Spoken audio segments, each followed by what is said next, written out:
What is going on, everybody? Happy Friday or whatever day it is you're watching this. We are going to be doing an NFL breakdown for this weekend's. We'll do the full slate, but we can, there's 2 slates on FanDuel. Maybe we can touch on a few plays over there. I'll just highlight a couple guys I like. But we're going to start off with DraftKings and on the 4-game slate.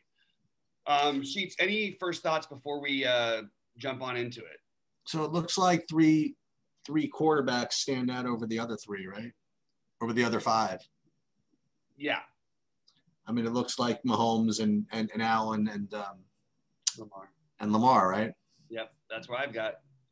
Let me just see if there's anybody close. I mean, close is relative, right? So if you have Mahomes is going to be what? I have him right now at let's say he's going to be 30%. Mm-hmm. And what do you think, Lamar and Josh Allen both 15? Somewhere around there, yeah. Brady maybe 10, and then 5, something like that. Something like that. So I think we're going to start off with my terrible take. How about that? I'll go with it. So, and this is like a disaster. This is like Sheets is gonna lose take. Okay.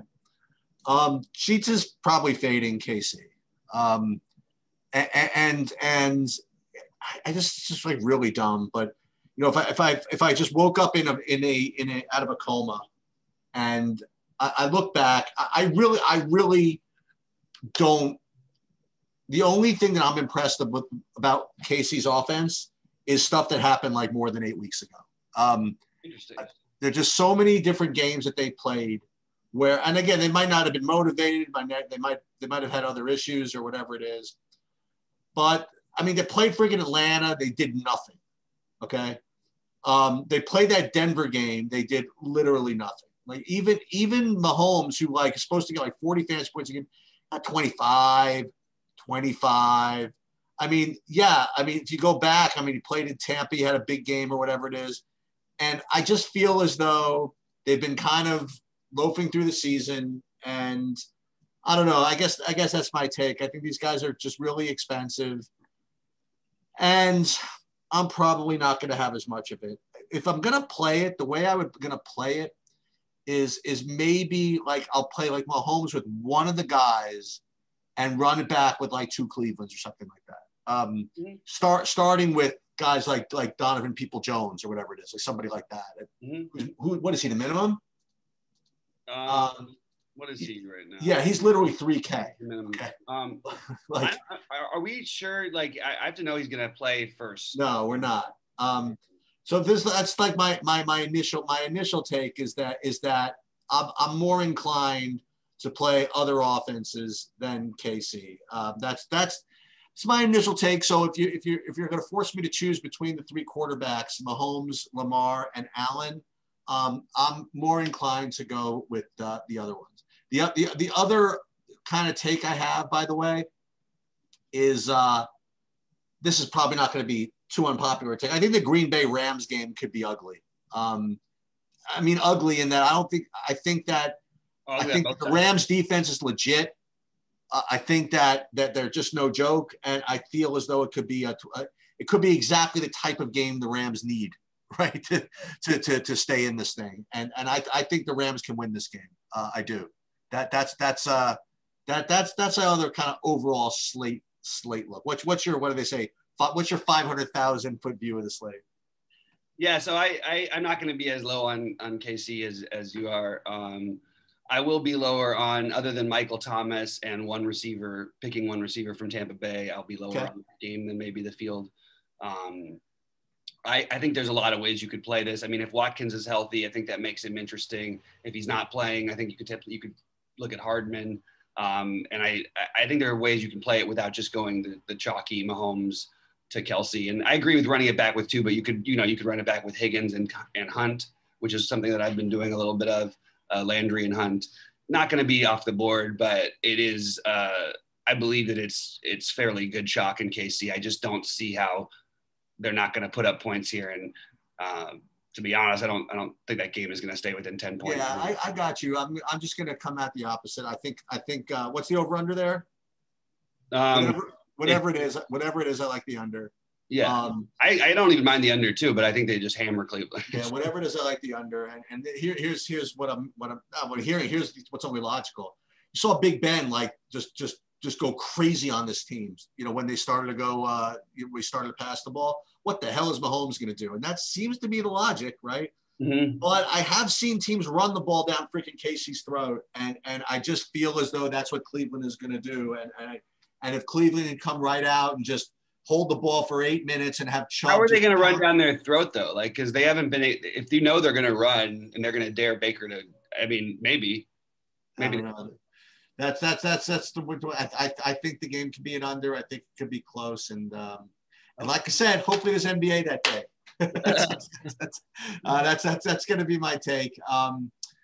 Anyway, you want to just start by going game by game then? Yeah, let's go game by game. Let's start with the Rams and Green Bay. Yeah, I think this game, you know, it might be a little bit ugly. Obviously, the cold weather. Green Bay's awesome at home. I'm not going to go out instead and pick the Rams. I wouldn't be surprised if especially if they can make a defensive play early in the game or something like that. Hopefully for my Rams that we have a little bit of a healthier Jared Goff, which still doesn't necessarily get me too excited. But just to start off with this game, I think that Cooper Kupp's price is kind of crazy, assuming that he plays. So he plays, right? Yeah. And I think that Robert Woods is also too cheap. So I like both of the main receivers. I'm less interested. I'd like it if I liked the Reynolds value, but especially with Goff and the thumb issue, it sort of takes away some of the big play possibility, in my opinion. I still am also not convinced. And certainly when the other quarterback was in the game, it looked like they were looking more to Jefferson. So I don't see Reynolds as being a significantly better play than Van Jefferson here. So that's where I'm at right now. I like both of them. I'll be overweight on both Kupp and Woods. And I will probably be right with the field on Cam Akers because I do think you can run on Green Bay. And I think if they have any success doing that, that'll give them a good chance to win the game. So Tyler Higbee also at 3K can occasionally have like monster games and is probably a little bit of a better area to target against Green Bay. But that's my Rams side of it. How about for you? I think I want to be overweight on most of the Rams. Even though I know we said the game might be ugly, but they still are. I mean, if the game script plays out. Who do you like more, Aaron Jones or Cam Akers? They're so different. I mean, they're close. Cam Akers is 2,000 less. On DraftKings? Let me see. Oh, I'm looking at FanDuel. Sorry, I'm gonna go back to it. Sorry about that. My bad. Yeah. But I mean, between the two of them, I think that Akers is definitely more of a safety lock for usage, but I also think that they're going to have to run the ball against this team because they're not going to have great success throwing it. I think they probably double Devontae Adams and put Ramsey on MVS, in my opinion. That's my first thought. I think Aaron Jones is going to be under-owned on DraftKings because of the price discrepancy between FanDuel and DraftKings. That could be the case. Yeah, so I agree with your Kupp take. I think he's really cheap. And I feel as though, you know what this – okay, so I'm not telling you to play Jared Goff, but I think you could play these receivers a little bit. There's a couple of ways, by the way, that Goff gets there, right? Number one is if I'm wrong and Green Bay does come out and put like 14 up like right away, then you're just forced to get Jared Goff throwing you 50 times. You know what I mean? You just are.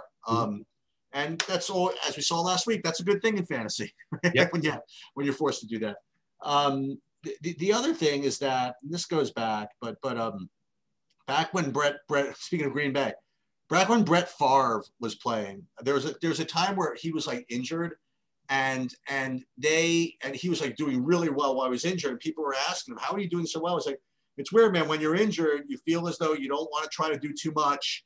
And you make sometimes for me, I make my decisions better because when I'm healthy, I do stupid shit. It's like when I'm healthy, I try to scramble and run out of the freaking place and make plays I can't play.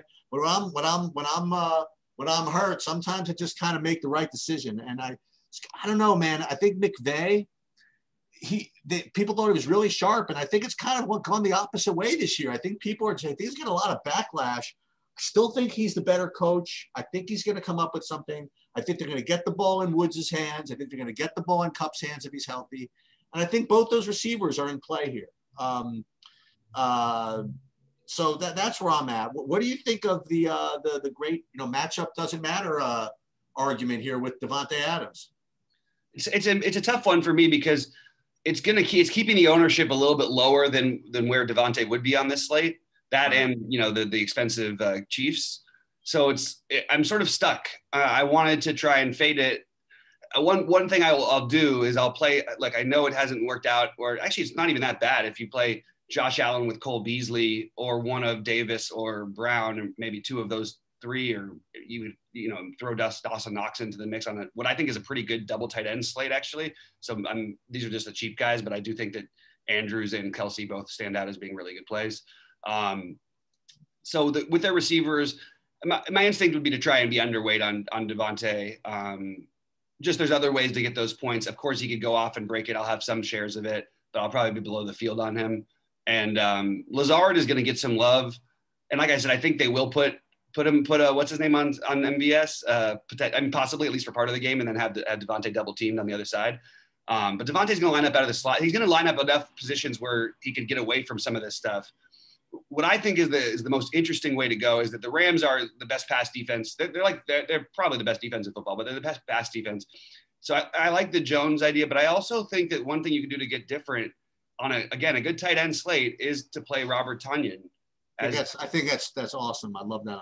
Yeah, I think that's just look, he gets the targets. He's in double digits most of these games. If the other things are taken away, we know as much as Rodgers dials into Devontae or whatever, he also can spread the ball out as well as anybody else. He looks for this guy, dude. He looks for Tonyan. Yeah, it's true. So that's one other way you could go. And then, maybe taking the lower owned of the MVS and Lazard a little bit. Lazard always is the one who's has higher ownership and all this stuff, but he doesn't really ever get there, ever. Right. He had one game this year against New Orleans where he had two big big plays and one touchdown. But I would just be inclined to mostly try and focus on the running game and the tight end in Tonyan. Hey, look, Rodgers doesn't need to win the MVP anymore, especially if the game script goes where they do get up early. I think it is going to be, even though the Rams, I like the receivers because of the PPR factor, but I don't like them quite as much, even though they're cheap on FanDuel. I don't like them quite as much because I don't think the touchdown equity is all there for them.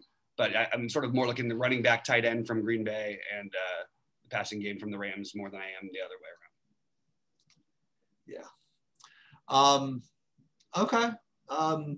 Yeah. I mean, it's I don't know. I'll go back to it. I like Woods, like Kupp.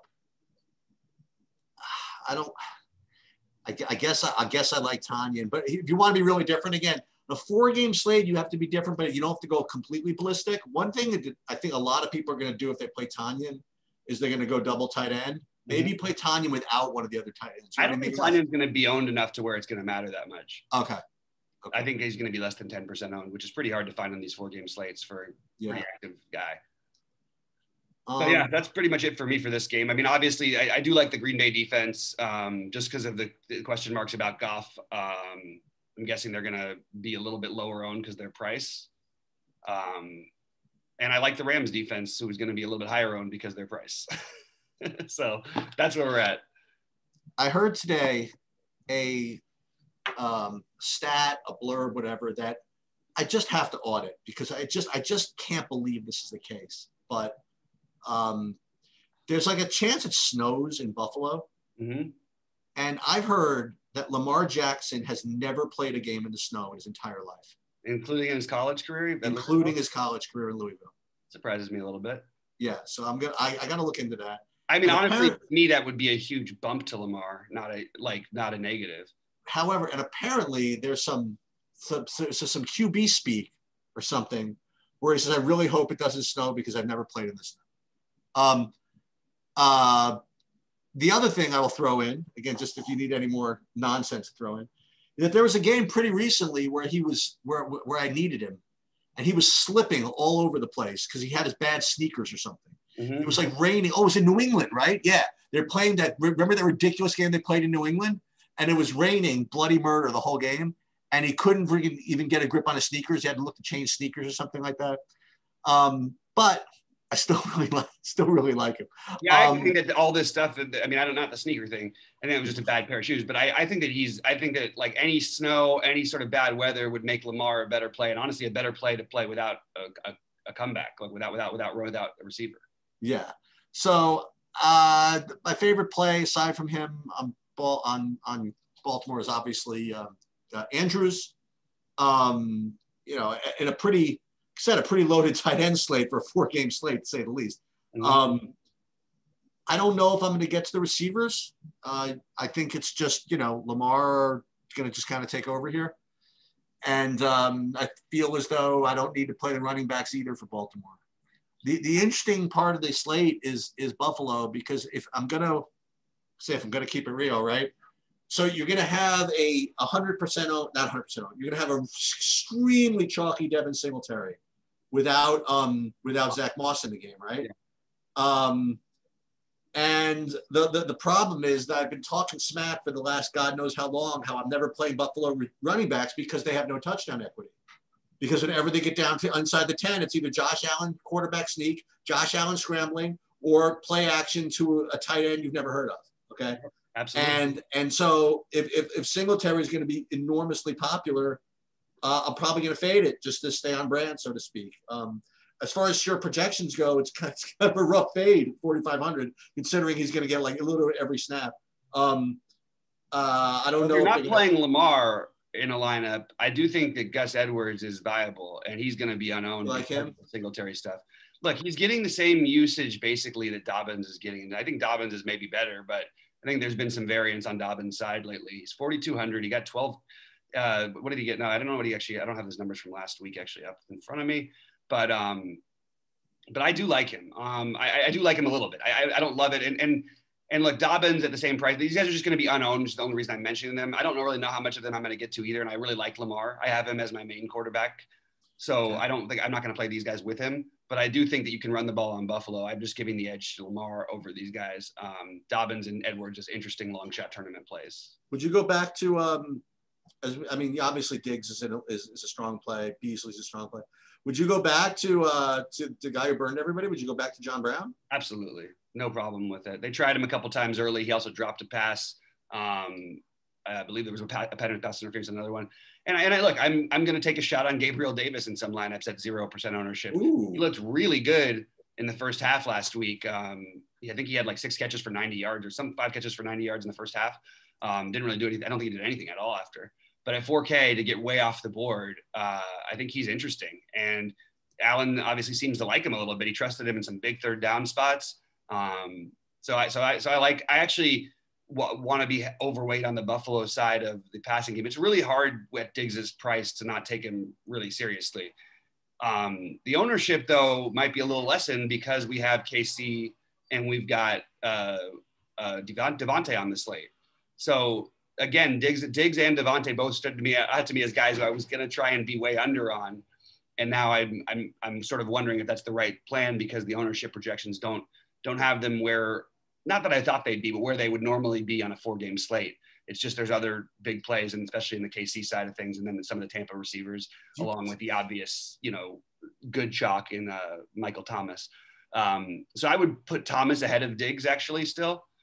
But I think that what you do here is you try to, where you play Josh Allen, if you can try to play him with these other guys, like I mentioned before, maybe use the Devontae in that lineup or something like that, or one of the high-priced Chiefs, to try to get a little bit different and not just play him with Diggs. Now, I will have some of him with Diggs, but overall, I do think that Beasley is completely viable. I think John Brown is viable. One thing that worries me about this game that even though I have interest in it, especially Lamar, is that because of the way Baltimore runs the ball, sometimes it can slow the game down. Right. And yeah, but Buffalo just speeds it up. Then Buffalo on the other side goes the exact opposite thing. So it should be a bigger thing. I personally like the over in this game. I want to play. This is the game I sort of find myself gravitating towards, and I'm more than willing to take shots again on John Brown, Cole Beasley, and Gabe Davis. So I'm interested in the Buffalo passing game, partially because I think Baltimore wins this game, and I think that they're going to be, if they can get up early, Baltimore, you might see a lot of. You're going to see a lot of passes anyway out of Buffalo, but you might see a lot more, intermittent routes, and it's harder to beat Baltimore deep than it is most teams. So just something to keep in mind. In case we forget, I mean, who are the favorite defenses? The two chalks, the two chalk teams, Green Bay and KC. Green Bay is not the chalk at all. I have them as like the 7th defense on your projection. Who do you like the best here?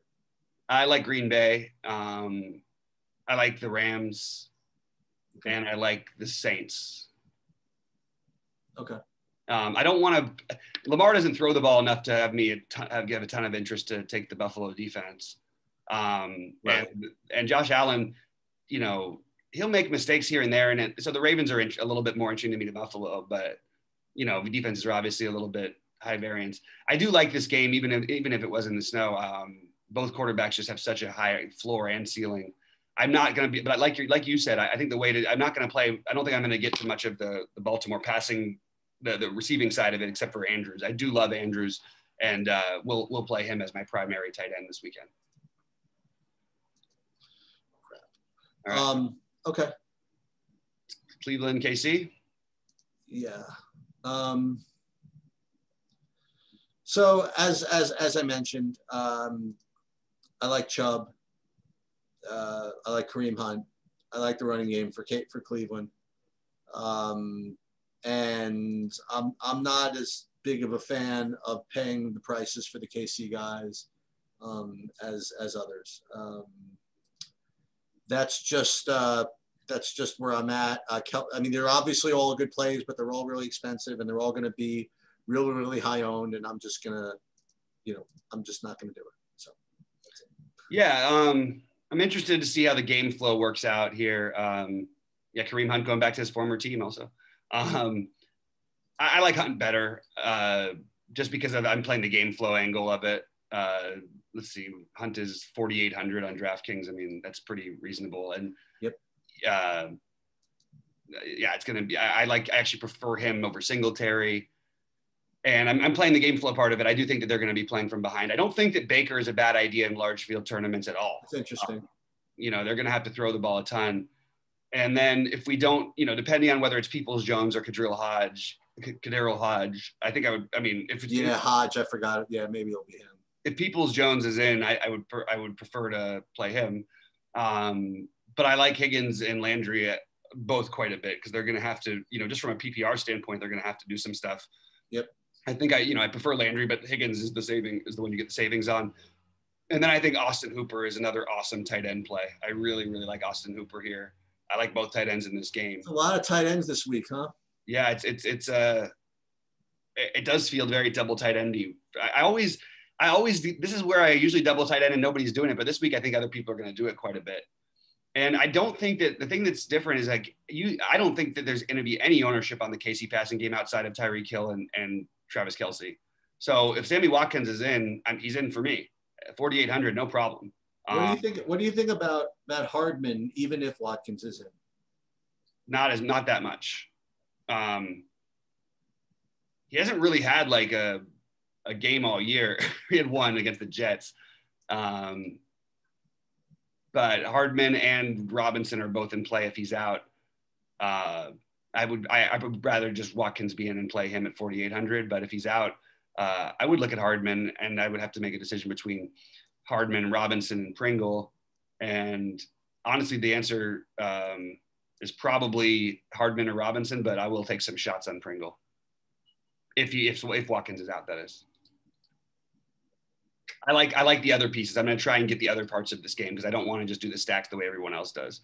I will have, Mahomes to Kelce, but I also will try and throw in a Watkins in there. You know what I mean? Or run it back with Higgins and Hunt. And that should be low enough to where I can at least, with a couple differentiating spots elsewhere, get off the board enough to have a shot. So let's talk about this. So how much of this Kansas City passing game, I mean, like the stud passing game are you going to have, right? I mean, how much are you going to have of like Mahomes, Hill, Mahomes, Kelce? You're going to have Mahomes, Hill, and Kelce. I mean, what do you think?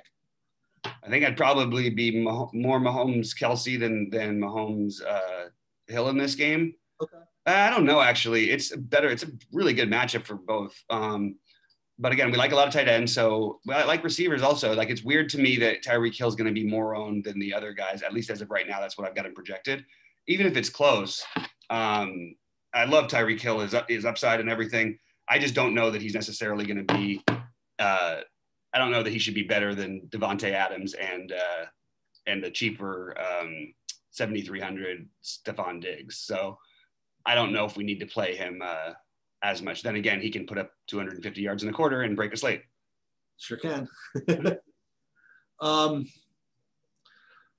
right. So now you get all the way down to Tampa, New Orleans. Oh, wait, before we go back there, do you like Clyde Edwards-Helaire?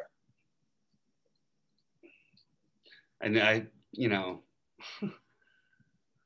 going to be popular. Don't be oozing with excitement over the play. I guess not. Okay. Just asking. All year long, just the worst fantasy play every week, and everybody talks him up as if he did nothing the entire season. 5.5 against a team you can run on.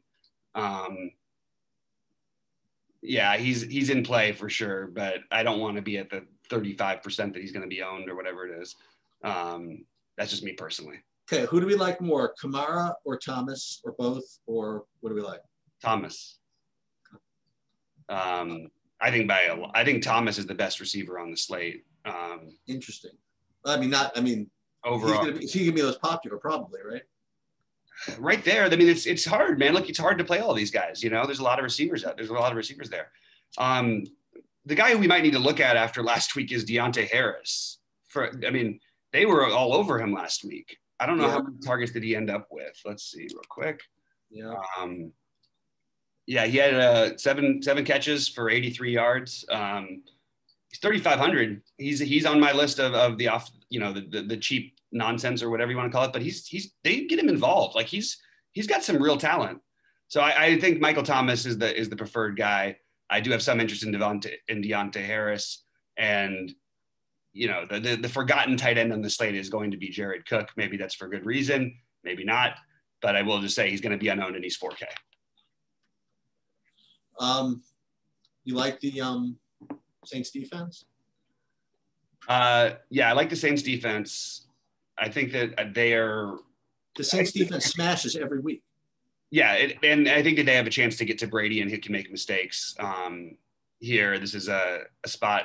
I don't know. I don't want to say for sure that I love the Saints to win, but I think the Saints defense is actually going to be low owned, and I think there's a perception that these guys don't make mistakes, Brady and Brady, but that's not the case anymore. And they have two defenses that can get after it. So both these defenses are very solid plays. But I think that I would lean the way of the Saints. So with respect to the Tampa wide receiver lottery, right? So just to kind of throw out there, and this has been pretty, I guess pretty publicized, pretty well known, whatever. But Marshawn Lattimore just shuts out Mike Evans.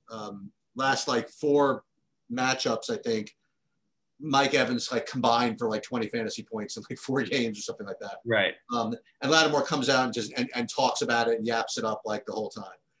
As far as I'm concerned, he shouldn't even be guarding him. I mean, if he's such a big shot, just let him try guarding Antonio Brown or Chris Godwin or something like that, as opposed to Mike Evans, who run 8-yard patterns, right? In any case, I guess if I had to pick one, I guess Godwin, I suppose. I guess Godwin, and if they are going to put Lattimore on Evans, I guess you could be different by trying to play Evans, but so I guess Godwin would be my favorite wide receiver. Anybody you disagree? Who do you like from receivers?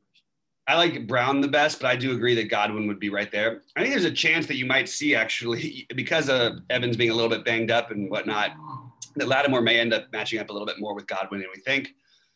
And I like the Antonio Brown here. It was his first game when they played last time, so we can't really do much, on that.